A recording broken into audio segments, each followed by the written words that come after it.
Okay, so basically my concept was based on my car accident. I also thought about like some big artists like Frida Kahlo and Pablo Picasso. They turned something as a tragedy into something creative, and I wanted to do the same, tell my own story basically. And I then moved into art reference, which is like John Chamberlain. He's an American artist that makes sculptures out of like car pieces. And these are some of my samples, initial samples that you can see here.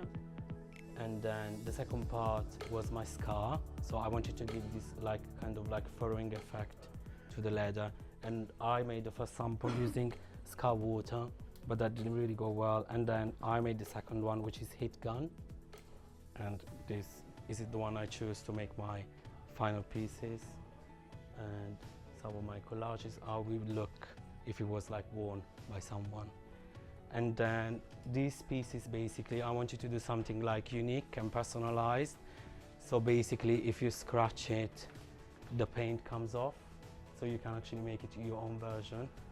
And also, if we think about like when you wear it or like when you stitch it, it's gonna leave marks, and then it's gonna make it completely unique. And yeah. So I was inspired kind of a bit of metallics, mountain ranges, getting messy, dirt was just kind of like my main inspirations. And I wanted to actually use a technique that I used when I was much younger. So I was about 11 years old, 10 years old, and I got this little iron and the waxes, acoustic waxes, it was called acoustic art. And I used to make these like little art pieces on shiny paper, and I made like little mountains and stuff like that. So that's what inspired me to like bring it back and use it again. And I've included obviously like a process video. Don't have to like watch the whole thing, it's just like how I made it and you know, the experience of making it. And I actually made my own waxes in the shape of little mountains made out of beeswax. So all of these are made out of encaustic wax, and this one. And that one from the bottom is made with soy wax, and that's beeswax, scented and pigmented beeswax. So that top one is this, and the bottom one is these waxes here. And those are actually scented. If you want to touch, smell, you're more than welcome. And what I really like about as well waxes is that like over time with the crinkling of it, it adds an effect almost. You do, melted waxes as well. So, I mean, that was my main thing, and then I designed some like, you know, collages to see how it would look like. Basically, they come on this iron. I actually melted some so you could see how it melts. You melt it first. You melt it on. So you take a piece of wax, you melt it on. It causes this kind of effect when you mix the colors. And then I would just put it on. You can see in the video now. So the wax is melted on, and then I would put it on the leather and create like a marbling effect. For example, the one that you just saw in the video is this one. And you could even see the shape of the iron in some places. It gives these little mountains. And it also gives like a waterproofing effect. I'm sure you know, you have, you know, in La Doma waxes as well, so it does give that, you know, water resistantness to it. Hello, my name is Alessia, I'm Italian, and I'm a crazy enthusiast of recycling. So anything that I have at home that I can upcycle, that's going to be my thing. So when I got your leather, I thought, let's give a second life to this leather as much as I give a second life to anything that I found instead of chuck it. So I thought that one of the biggest problems in the world is plastic, because you don't get it to recycle properly. And since I like really colorful, quirky, crazy kind of patterns, I like to have things that makes you smile and gives you fun. So I decided to to basically inspire myself to Henri Matisse, which does these really colorful collages with like different prints and different doodles, let's say. So I basically start doodling kind of in a 3D way. So I cut out some pieces of cardboard and place it on the leather to see how it would be with different shapes, different concepts. So I tried with like these cloudy flowers. I'm not really a good drawer, but I like to, you know, get messy. So I did that myself to see how it's going on. And then in the making process, I use plastic bags. So this is from one of the popular supermarkets here in Sainsbury's. Thanks for that, Sainsbury. It's 10p. That's the rubbish bags, the liners, rubbish bags. That's one of these mail bags. So I basically coated them with this adhesive solution, like a paste, and let it dry and then cut out the shapes. I also wanted to try to, again, challenge myself with the doodles, because if you can draw doodles, are actually getting much better out. And then I use some yarn because I'm a crocheter, so I have offcuts of my yarns and I use it for that too. I, as I say, recycle everything. And then that was one of my first bigger attempts. So there's a combination of the three things that we just mentioned, and then I want to dive in more into the plastic shapes. There's also IKEA bags there, if you can recognize them. And then they should be like pressed in steam, so forget about these. It's fantastic, right? Don't look at him, smile. Okay. And then these ones are two of my favorites so far. So that's simply all geometrical shapes, and that's a combination of the two. And then, yeah, that's pretty much it.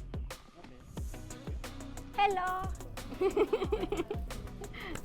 Hi. I'm so sorry, my name is Elisa, I am Italian and no speak very well English, sorry, pero podemos hablar español. This is project is very beautiful project, it's my project, and it's too much long for purchase. You like it? Thank you. And before, for everything in this design, ok, tengo que hacer un processo muy lungo. Il processo è veramente lungo, ci ho messo tantissimo. In pratica la base viene esposta praticamente a un prodotto particolare con dell'acqua. Sì, con dell'acqua. Praticamente vi faccio vedere. E praticamente dopo che l'acqua si asciuga con il prodotto particolare viene dipinto sopra, is painted inside, and this is color, iridescent color, is metallic iridescent color. Next time is 20 minutes. Is possible to put the pigmentation here. Questi sono fogli di carta lucida praticamente, per la pelle particolari, for the later. And ho dato il design prima con della colla particolare, solo per la pelle. Sì, si deve asciugare, ci vuole tempo, tra i 40 o 45 minutes. And dopodiché va praticamente...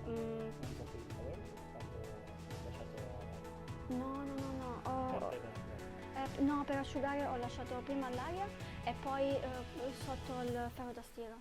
Deve fare tutto un processo molto lungo. Sì. Dopodiché praticamente abbiamo questo bellissimo design che è il mio design. Praticamente this is inspiration for the flowers, ai fiori, che mi gusta molto. Sì, the flowers,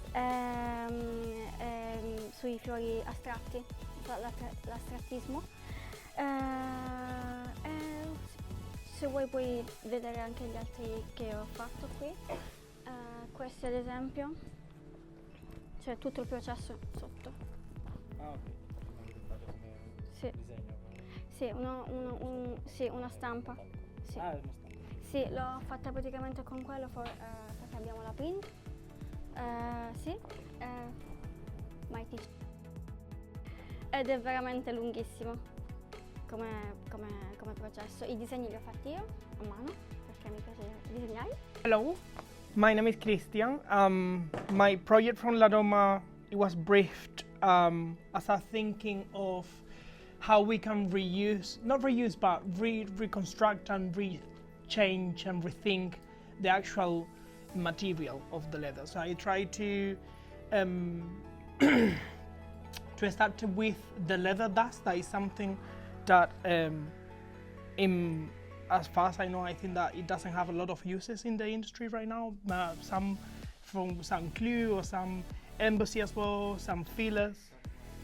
So I did 3 samples of this one. So this is with a sandpaper machine that it was way faster because I spent like 3 hours just to get a really, really tiny amount of leather dust, but doing by hand. So I did this kind of small details that is one for each one of you, so you can choose after.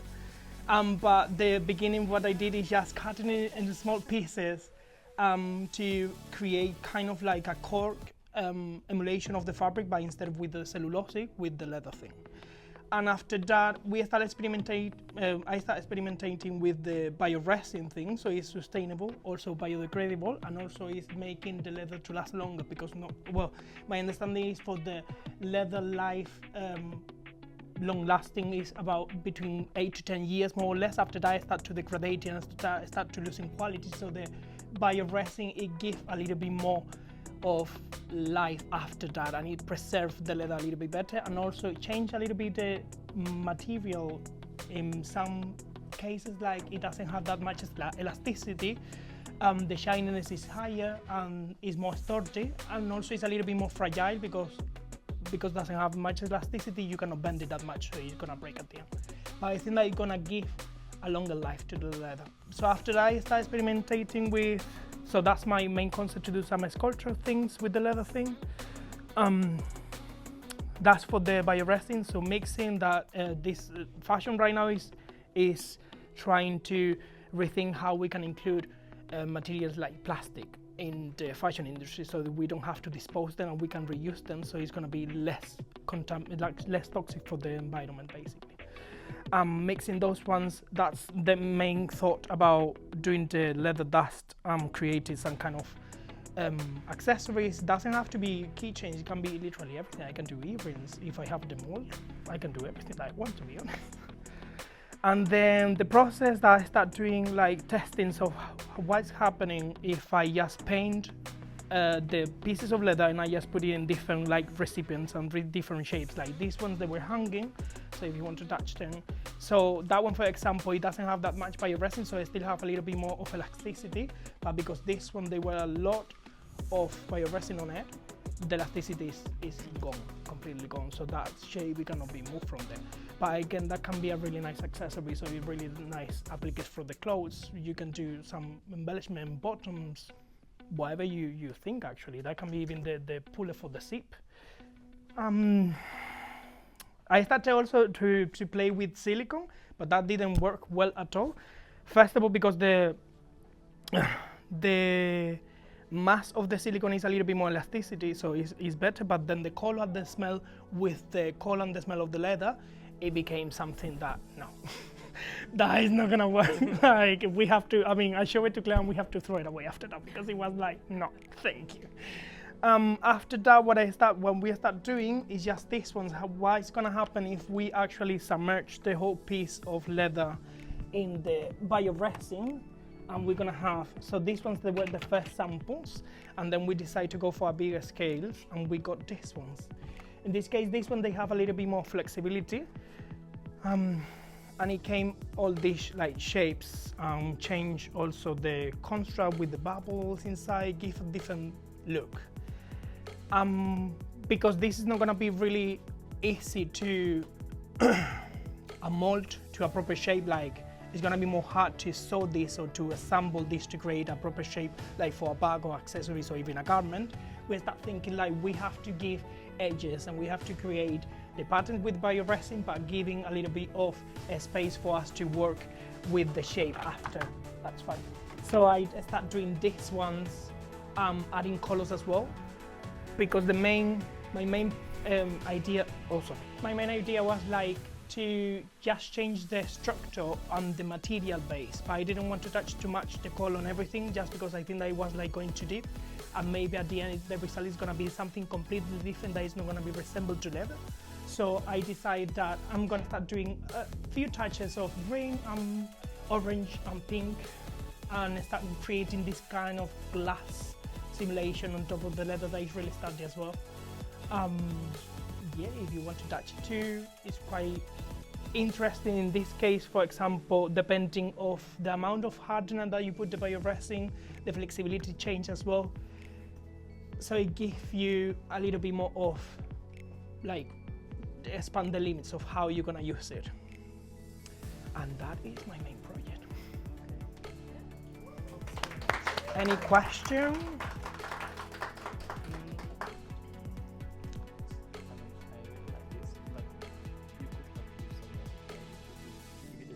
Yeah, I don't know. like to create like proper shape. So that one is because the multi was a round one. This is like a normal tray, so I just wanted to try it and to test how they will work with in the tray.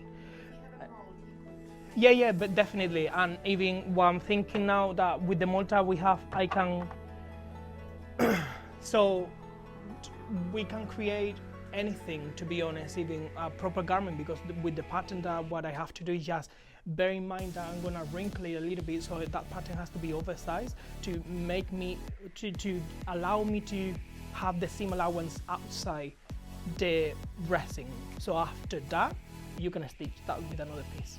So it's gonna create the shape that you want.